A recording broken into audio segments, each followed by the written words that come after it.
Olá, investidores! Muito bom falar com vocês aqui. Hoje vamos trazer aqui duas empresas, né, do setor aéreo, que estão aí nos seus piores momentos, né? Uma numa situação bem pior e a outra está tentando se recuperar aqui, né? Então, por exemplo, aqui a Gol, ela já saiu da recuperação judicial, né, ou está saindo da recuperação judicial, e a Azul acabou de entrar, né? Mas essas duas empresas apresentam aí oportunidade aí no longo prazo? Será possível fazer uma aposta com o mínimo possível de aporte nessas duas empresas? Então, vamos dar uma olhada aqui nessas duas empresas e no final a gente dá uma olhadinha no gráfico das duas, tá? Antes de continuar, quero agradecer aqui o pessoal que tem inscrito aqui no nosso canal, que tem assistido aí os nossos vídeos, né? Continue aí nos ajudando e você que não é inscrito, se inscreva aqui e nos ajude aqui a aumentar o número de inscritos, tá? Então, quero agradecer a todos que têm aí nos ajudado, tá bom? Então, voltando aqui, pessoal, com as duas empresas, né? Nós fizemos aqui um questionamento à IA, né? Aqui do Google. E ela traz aqui alguns fatores importantes aí, né? Para a dificuldade das empresas aéreas, aqui no Brasil, principalmente, né? Então, essas duas empresas, né? Segundo aqui a Gemini, do Google, são custos dolarizados, né?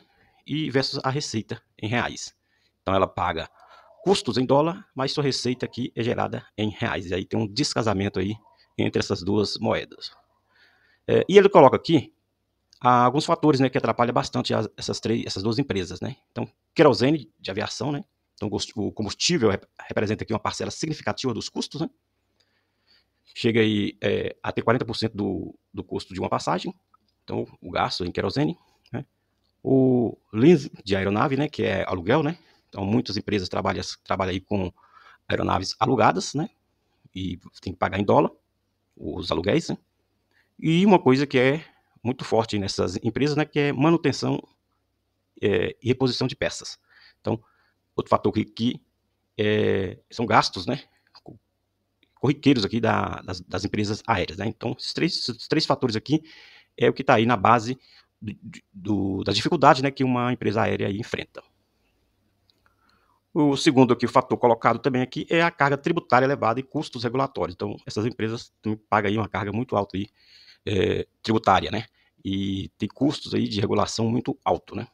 E um fator aqui que a gente depara é que elas acabam se obrigando, né, a trabalhar aqui com margens muito baixas, né? Então, baixas margens de lucro devido aí à alta concorrência, né? Então, o setor de aviação é conhecido por ter margens de lucro historicamente apertadas, mesmo com alto custo das passagens para o consumidor final. Então, trabalhar com margens baixas, né, tendo como esse custo, né, que nós vamos dar uma olhadinha aqui no resultado do primeiro trimestre aqui de 2025 das duas empresas, nós vamos verificar que as duas empresas têm um gasto muito alto. Então, olhando aqui o demonstrativo, né, de resultado aqui da Gol, a gente consegue visualizar aqui a receita líquida da empresa, né?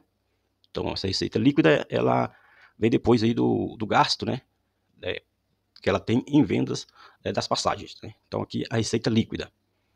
E depois você tem que abater dessa receita líquida, né, os custos, né? Então, olha só, a receita líquida da Gol no primeiro trimestre de 2025 foi de 5,6 bilhões.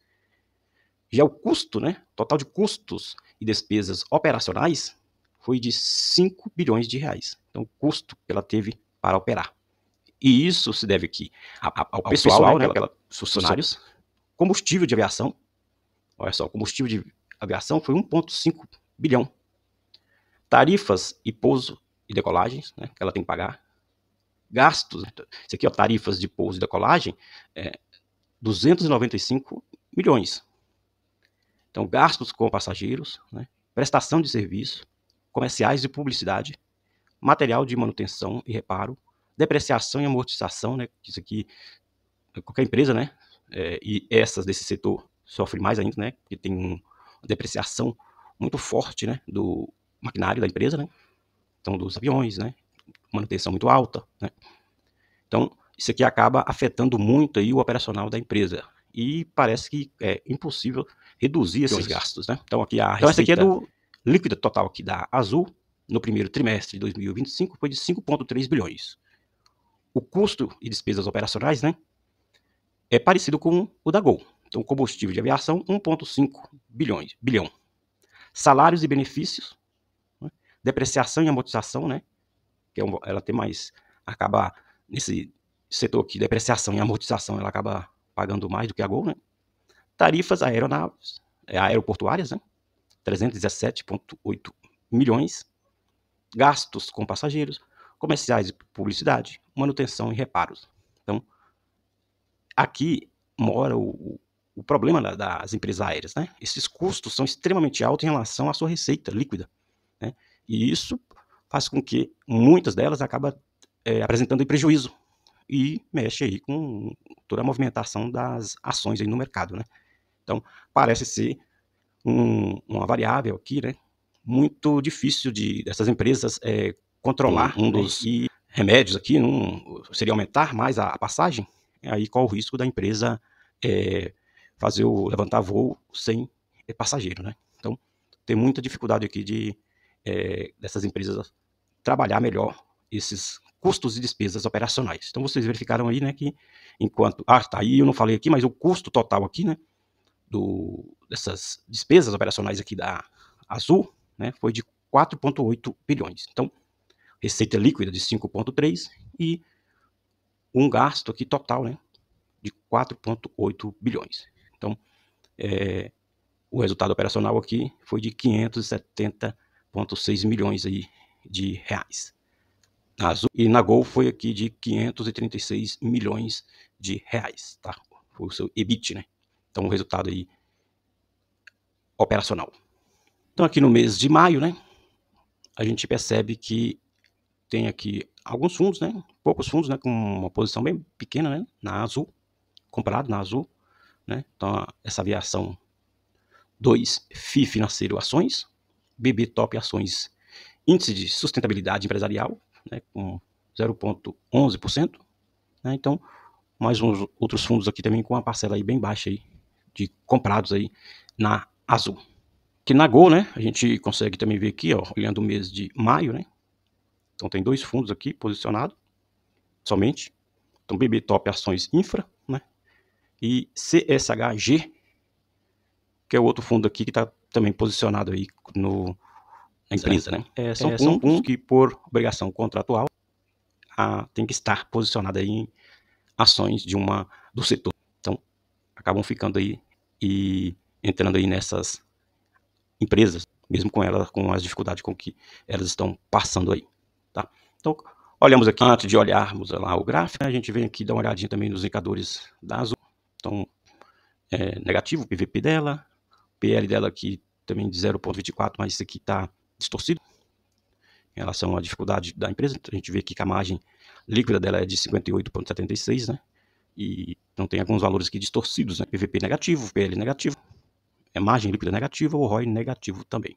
Só a Azul que está com esse comportamento aqui estranho, por exemplo, essa margem aqui e esse PL também, né? O ROI, né, indica aqui prejuízo também, então a empresa não dá retorno, ela acaba dando prejuízo aí para o seu investidor.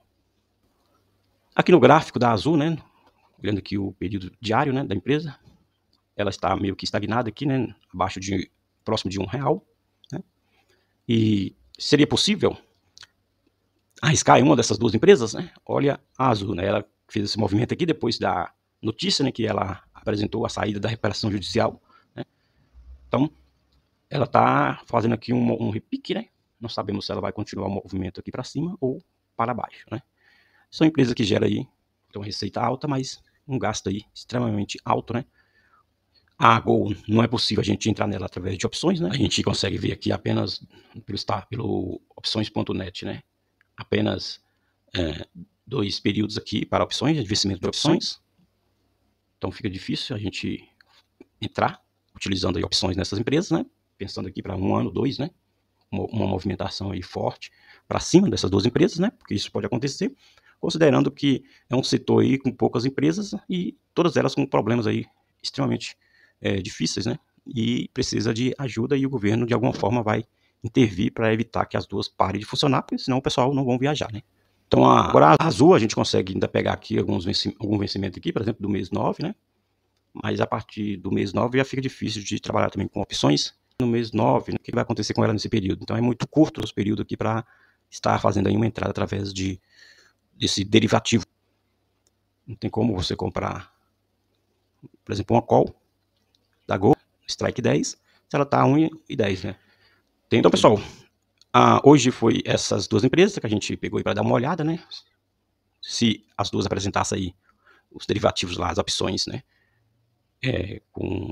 Para o longo prazo, 1 ano, 2, né? Daria para fazer um aporte através de derivativos, né? Desses derivativos, mas a gente verificou aí pelo opções.net que é bem difícil. E então, terminando aqui o vídeo, né?